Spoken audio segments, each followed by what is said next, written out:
تخيل معايا موبايل يوصل ل100,000 جنيه. والله زي ما بقول لك كده، موبايل تمنه وصل لأكتر من 100,000 جنيه، وهو النسخة الجديدة من ايفون 17. والسنة دي ابل نزلت السلسلة الجديدة كلها: ايفون 17، 17 برو، 17 برو ماكس، وكمان نسخة اسمها ايفون اير. في الفيديو ده هقول لك ايه الجديد في كل نسخة، وازاي وصلنا لسعر مرعب زي ده، وفي الاخر هقول لك رأيي هل يستاهل الترقية ولا لا. فما تنساش تعمل لايك وشير وسبسكرايب وتفعل زر الجرس علشان يوصلك كل جديد. ويلا بينا نبدأ الفيديو.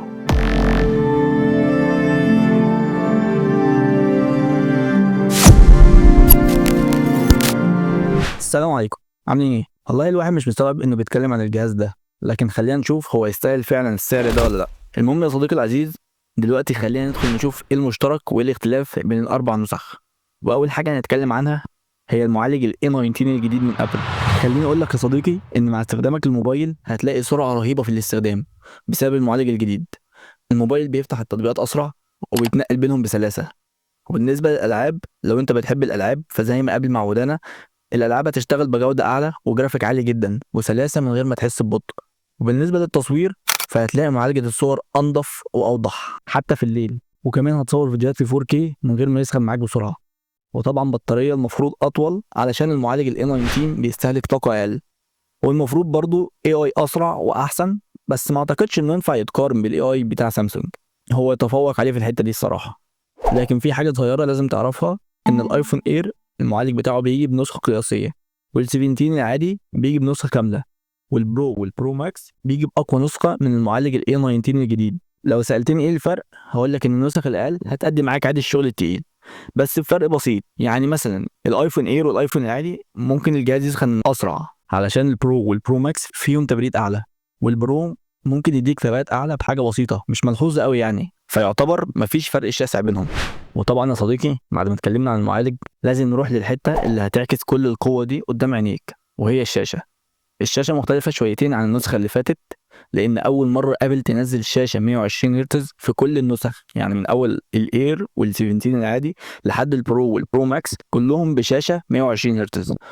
وطبعا سطوع الشاشه بيوصل لاكتر من 3000 نت، وده رقم ضخم، يعني الاضاءه بتاعت الشاشه مش هتاثر معاك. ولو هنيجي نتكلم عن الاختلافات، هو تقريبا اختلاف الاحجام في النسخ بس. يعني عندك ال17 العادي والبرو بيجوا بحجم شاشه 6.3 بوصه، والايفون اير بيجي ب 6.5 بوصه، والبرو ماكس اكبر حجم كالعاده بيجي ب 6.9 بوصه. يعني كلهم معاهم شاشه 120 هرتز وشاشه اوليد، الفرق بس في الحجم والتحسينات اللي بتبان اكتر في البرو ماكس. بعد ما اتكلمنا عن الشاشه خلينا ناخد خطوه لورا ونبص على الموبايل كله من بره. التصميم في الاخر يا صديقي، انت ماسك الموبايل في ايدك طول اليوم، فالشكل، الحجم والخامه بيعملوا فرق كبير. خلينا نبدا ب17 العادي، وهو نسخه تانية حرفيا من ال16 في الشكل. التصميم بتاعه من الالومنيوم، بيقولوا انه 20 مره اقوى من التيتانيوم. وبالنسبه بقى للايفون اير فالتصميم بتاعه مختلف، هو الومنيوم برضه، هي كل النسخ معموله من الالومنيوم عامه، بس الاير جاي ارفع شويه، ودي الحاجه اللي بيسوقوا لها اصلا في الاير. بس لازم يبقى في حاجه تعكنن عليك، وهو ان الايفون اير جاي بكاميرا واحده بس. هو ارفع حاجه، بس قصاد ده هو جايبين لك كاميرا واحده بس. وبالنسبه للبرو والبرو ماكس نفس الكلام، التصميم من الالومنيوم. وغير كده شكل الكاميرات من ورا هي اكتر حاجه بيسووا لها اصلا في التليفون. لو جيت بصيت عليه هتلاقي حاجه كده شبه للبيكسل حرفيا، يعني هما تقريبا خدوا تصميم البيكسل عملوا له كوبي بيست، بس بشويه اختلافات غير ملحوظه. والحاجه المشتركه في كل النسخ السيراميك شيلد، دي موجوده في كل النسخ، موجوده على الشاشه والظهر، وبيقولوا انها مقاومه للصدمات وشويه الكلام اللي بيسوقوا له ده. نيجي بقى للكاميرات. اول حاجه لازم تعرفها هي ان كل النسخ بتيجي بكاميرا 48 ميجا بكسل اساسيه، وكل النسخ جايه بكاميرا اماميه 18 ميجا بكسل، وكانوا بيقولوا انها اوسع واحسن في التصوير. بس الاختلاف ان ال17 العادي الكاميرا الاساسيه 48، والكاميرا اللي هي التليفوتو 12 ميجا بكسل، والاير بيجي بكاميرا واحده اساسيه اللي هي 48 ميجا بكسل. مش هتاثر معاك قوي في التصوير والفيديوهات سواء 4K 60 هرتز، ومش عارف هل هيبقى فيها فيديوهات 4K 120 هرتز ولا لا. ولو على البرو والبرو ماكس فالكاميرات الخلفيه كلها بتيجي ب 48 ميجا بكسل. وطبعا مش هتكلم عن جوده الصور هتبقى عامله ازاي بسبب المعالج الجديد، بس الفكره كلها في الزوم اللي بقى لحد 8 اكس. يعني سواء جبت الايفون اير او ال 17 العادي او البرو والبرو ماكس، تجربه التصوير مش هتختلف قوي غير في الزوم اللي موجود في البرو ماكس، لكن كجوده صور او فيديوهات فلا كويس جدا.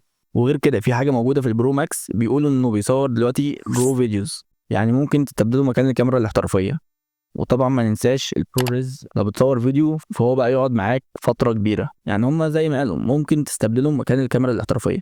ولو هنيجي نتكلم على البطاريه، فالبطاريه اللي في البرو ماكس اعلى بطاريه موجوده في النسخ دي، وهي حوالي 5000 ملي امبير. لكن لو هتجيب الايفون اير اللي هو اقل بطاريه، علشان هو ارفع تليفون من حيث الضخامه، بس هما كانوا قالوا انه يقعد معاك اليوم كله. فبالتالي سواء جبت الايفون اير او الايفون برو ماكس، مشكله البطاريه مش هتبقى عائق كبير قوي يعني. طيب يا صديقي، خلينا بقى نسيب كل المواصفات والارقام دي على جنب، ونتكلم كده بالعقل شويه. بص يا صديقي، والله الموبايل كويس جدا وجبار وما فيهوش هزار. المعالج قوي، الكاميرات رهيبه، الشاشه ممتعه، يعني من ناحيه تجربه الاستخدام فهو فعلا واحد من اقوى الموبايلات اللي نزلت من ابل. لكن خليني اكون صريح معاك، السعر مبالغ فيه جدا. ليه؟ لانك لو رحت الصين وجمعت نفس المكونات دي من شركات مختلفه، مش بعيد الموبايل يطلع معاك بنص الثمن تقريبا، ويمكن ارخص كمان. فانت هنا مش بتدفع فلوسك على القطع والمواصفات بس، انت بتدفع على اسم ابل وعلى الايكو سيستم اللي كلنا عارفينه. وبالنسبه ليا في حالتين اتنين بس اللي ممكن اجيب فيهم موبايل بالسعر ده. اول حاله لو مشروعي الخاص محتاج فعلا الجهاز ده عشان اقدر اشتغل عليه بكفاءه واطلع منه فلوس. تاني حاله ان اكون ملياردير مثلا وعندي ثراء فاحش ومش عارف اودي فلوس فين. غير كده بصراحه لا، في اختيارات تانية اذكى بكتير من انك تدفع 100,000 جنيه في موبايل. عندك مثلا زي السامسونج اس 25 الترا. هو اي نعم سعره برضو مش ارخص حاجه لو هتقارنه ما بينه وما بين الابل، لا ممكن يتفوق عليه في شويه حاجات، وخصوصا الاي اي. يعني عندك هو الاي اي بتاع سامسونج تفوق على الابل انتليجنس بتاع ابل، فدي حاجه نشهد له بيها الصراحه. بس كده يا صديقي، دي كانت كل حاجه عن سلسله الايفون 17 الجديده. وهل حد فيكم ممكن يفكر يشتري موبايل ب 100,000 جنيه، ولا شايفين ان في اختيارات تانية اذكى وارخص؟ ما تنساش تعمل لايك وسبسكرايب وتفعل زر الجرس عشان يوصلك كل جديد. يلا اشوفكم الفيديو الجاي. سلام عليكم.